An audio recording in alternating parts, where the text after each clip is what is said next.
Hello, it's Bridget. This video is a follow-up to the sort of a part two to the video that I did about the question of, am I too empathic to be psychic? And for you as a viewer here on the Fairy Grasshopper channel, the question is, are you too empathic to be intuitive? Interesting. It's so interesting, you guys. Lots of information in that first video. I will link it below so you can watch it. You will get a lot out of it personally for yourself. So for me, this second half of this reading, coming from the 13 Moon Oracle, this will be linked below as well in the resources. This Divine Feminine deck with the 13 archetypes is a very powerful deck. It very much gives me guidance and centering when I'm working on deeper stuff, very personal healing work, and also when I want the truth, like cut the crap and get to the point energetically. And it tells me the truth. It's really powerful and strong, brings that strong feminine out within me. And I really appreciate that, especially right now, here in 2021, summer of 2021.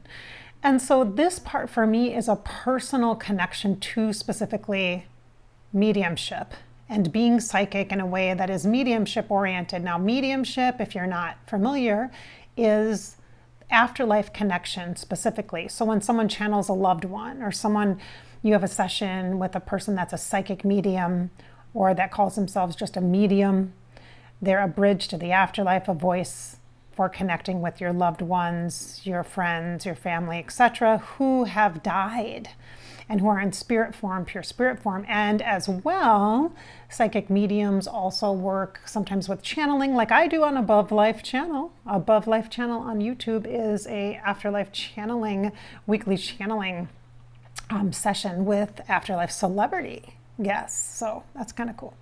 All right, so again, the question is, empath, are you too much of an empath to be a psychic?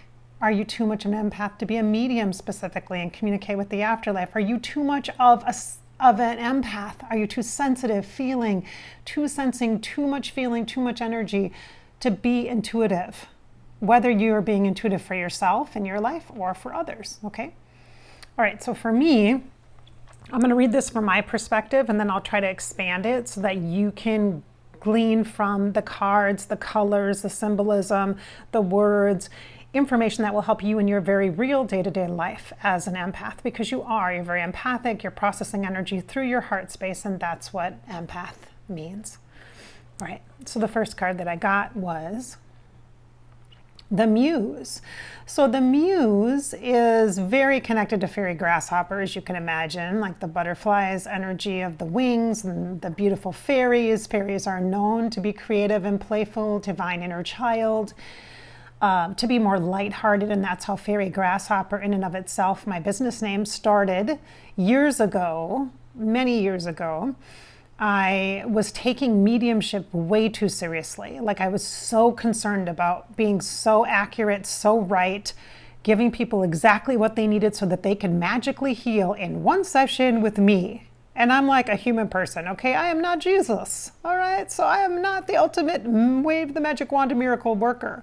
But I felt so much responsibility for mediumship that I could not even lighten my heart to see all the gifts of psychic connection, intuitive connection. So intuitive connection isn't just about talking to the afterlife. And afterlife work, or being a medium or a bridge to the afterlife for you also, isn't just about talking to someone who you've lost and because you have grief. You don't have to do afterlife connection because of grief, okay? You can do it because you want to have a connection to or a relationship with the afterlife, someone that maybe you trust. Like for me, it's my dad, right?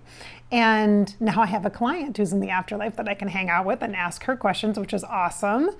From a mediumship perspective, because I trust those energies, I know them. So too can you then, to use that for yourself, to have afterlife communications with maybe some celebrities that you love. Maybe you're a huge Freddie Mercury fan or a Prince fan or an MJ fan, etc.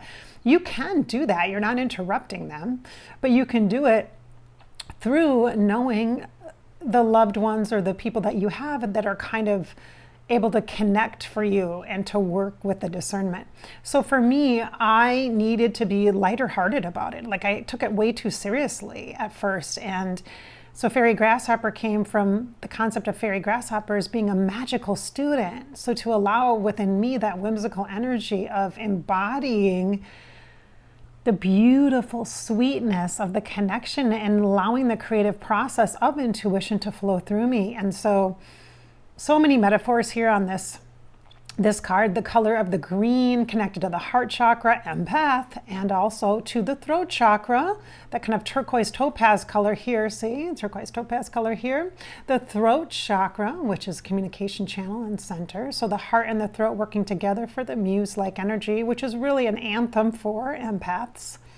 And so we've got some words here that you might want to journal on. Opening, sensitivity, innocence. Oh, that's like that childlike quality, that just pure, fresh start quality.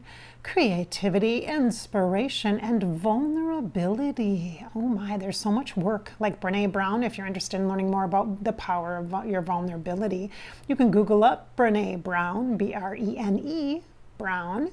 She's got lots of books on the topic, Daring Greatly, The Gifts of Imperfection, Braving the Wilderness, etc. All right. So the monarch butterfly, let's talk a little bit about totems. You, if you're an animal person, and especially specifically the monarch for me, connects me to a specific experience I had from the afterlife when my grandfather died. I actually wrote an article about this that was published in an intuitive periodical magazine, and I should actually, maybe I'll link that if I can find it. I'll link it below in the description. It was old. It was like, geez, 7, 8 years ago, something like that. And so to me, this means afterlife. This means the hospice. This is the symbol that the hospice floor, they used on the hospice floor. They put a little butterfly, tiny little monarch butterfly over the top of the room number so that the rest of the staff would know that someone had made their transition into the afterlife.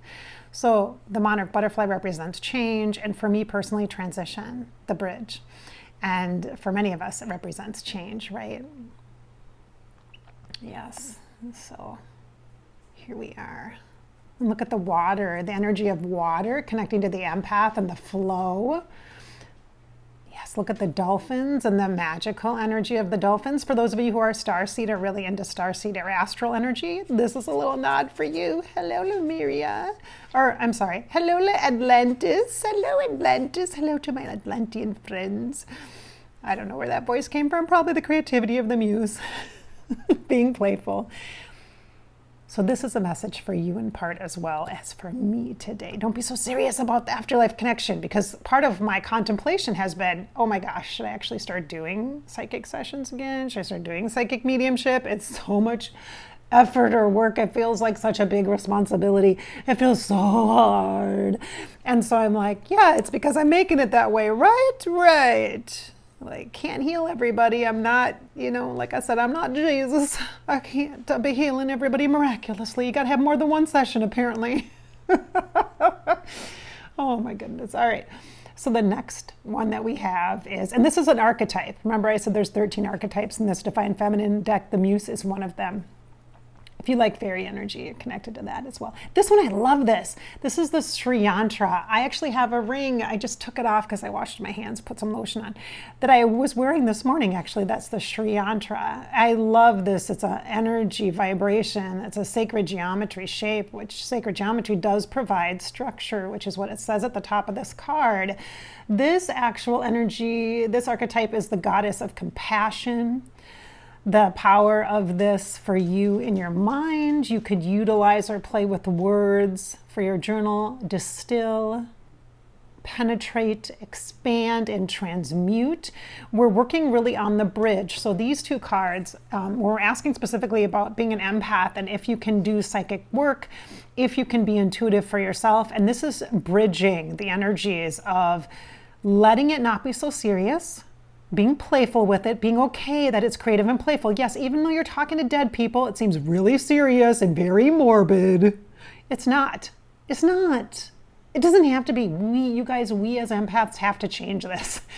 So the new structure is providing you with an opportunity to have this resonance or this vibration. So to me, there's multiple layers here. So multiple dimensions, multiple reality, as far as the spirit exists in a way that we maybe in our human eyes cannot always see, or our human body cannot process, our human mind cannot understand, but yet we have this intuition in our heart and in our spirit that connects us, understanding that spirit lives inside of us and also outside of us. It is eternal, external, not external.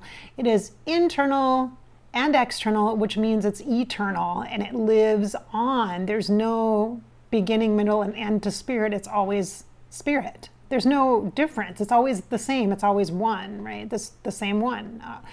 And so here, this is the different layers. And it's like, to me, this feels almost like, you guys, this feels like third eye. It feels like we're connected to our third eye, which is clairvoyance, psychic sight. And we're letting ourselves expand. We're using this heart eye. We're using this heart into your eye, or your eye into your heart energy, to allow your heart to see in a unique and different way, to experience the intuitive information that you're gaining because your heart always has it, utilizing a partnership with the third eye, which also is the doorway to the mind. So it's helping to bridge what your mind thinks is supposed to be deep and serious, death, right? With, or knowing the future, dun, dun, dun. So death, past, future, oh my gosh, it's like prediction, psychic. So death, mediumship, future, psychic, coming together. They have a balance. There's a structure here. All right. So here we go. This is a mudra, by the way the hands are in the receiving mode. If you do yoga or meditation, you know this very well. The colors are purple, connected to the crown chakra, and got some hues of blue here, which are connected to the third eye, as well as the water element, which showed up here. And water is about what?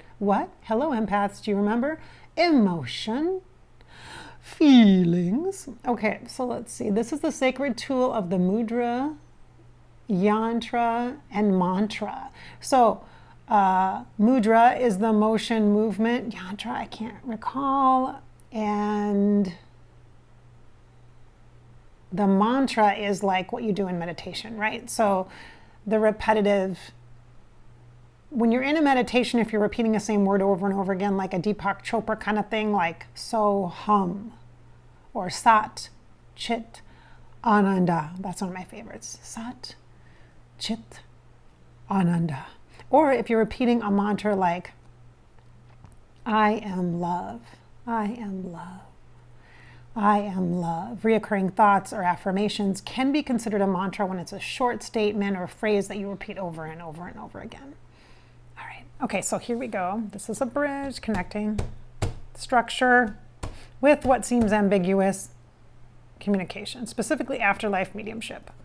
All right, so now here we are. Hello, fire, fire, fire, fire, fire. To me, this message for Bridget is the sacral chakra. This message for you might also be sacral chakra, which is womb space, divine feminine. This is the powerhouse, the power center, the engine room. This is a place that can be fearful a bit. Like for me personally, like I'm afraid of my power here.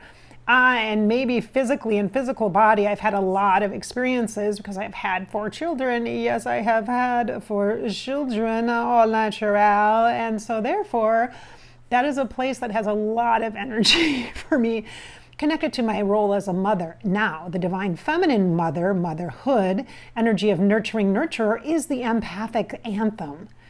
Regardless of whether you've had physical children in body, it does not matter. Your heart feels like everyone is your child and you are taking care of them and you want them to focus on some structure, make some sound, solid choices for their lives. And if they don't, you as an empath just step right in and make choices for them, don't you? Yes, me too, waving my hand. Sometimes tendencies to do that. Yes, yes, me. And working on that, especially with my kids and relationships. So that sacral chakra, womb space, place to transmute energy, to take this fiery core raw energy and transmute it, make it into this liquid golden light energy that promotes your intuition and spiritual connection, which honors the intuition within you, that then lights up that golden yellow energy from your sacral chakra up into your heart space and honors the empath.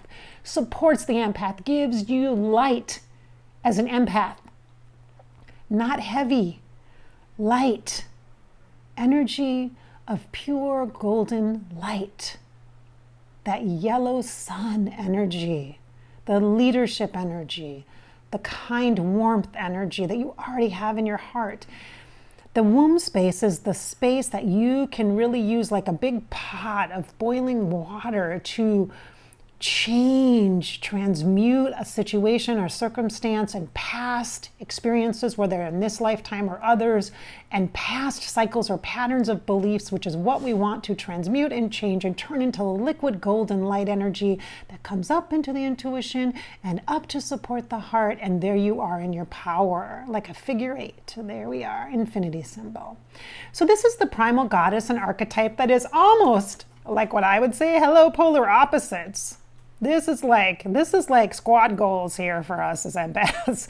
Let's have a lovely life. Let's just, have a lovely, beautiful life with the dolphins and the water and the beautiful sandy beaches, and let's do that.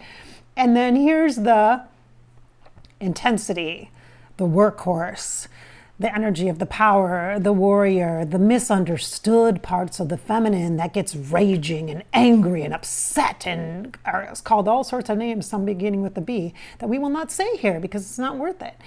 The point is you have this raw power that is also fueling this beautiful, creative, expressive power. There's not bad good or good bad. This might, for you though, however, indicate mood swings. This might indicate the shadow parts of you that you try to keep at bay. And this is the light, fluffy part, how you show up for everybody else when they need you. When somebody asks you for one more thing, or, oh, can you just do this? Or, oh, can you do that? This part might come out like, I fuel, I consume. Like, step away from me because I will eat you alive right now because one more person, one too many, I turn into this. I cannot keep this part of me back. I'm no longer this nice, okay, whatever you want, sure, I'll sacrifice myself for you. This one will not sacrifice any longer. This transmutes the energy. The fire power is energy that transmutes, creates change. First within, then throughout. All right, this is not a bad part of you. This is not an uncontained part of you. This is an untamed, beautiful, freedom, liberational part of you. Liberate, sovereignty. This is the independent part of you. You don't have to fight anybody. Newsflash, primal goddess is not about fighting. It's about focusing on what's right here, right now, and dealing with what is here, what is now. All right, here are the words. Creativity, hello, same word. Let's just point this out. Same word. Creativity. These are both facets of you. Integrate, work together, create a structure for the relationship, for the many beautiful parts of you and who you are intuitively, as a intuitive being, as a sensitive being, as a psychic medium, potentially, if you're me, because I'm trying to work on this for myself.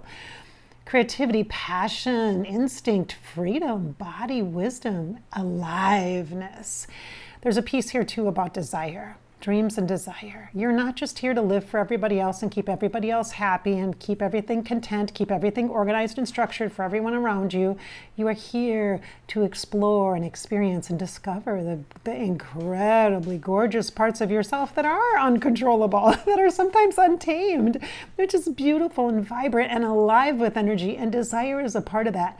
Desire leads to your core root raw desire, the survival instincts, which is where the warrior comes from, but also from the desire of your dreams, which is in your mind and your illuminated imagination, which the creative muse energy supports and promotes. And in creative muse-like states, when you're working in your journals, using these words to journal, that part of you will come out and come through and use the primal goddess to help you with that. She's not as deep and intense as the picture or imagery shows.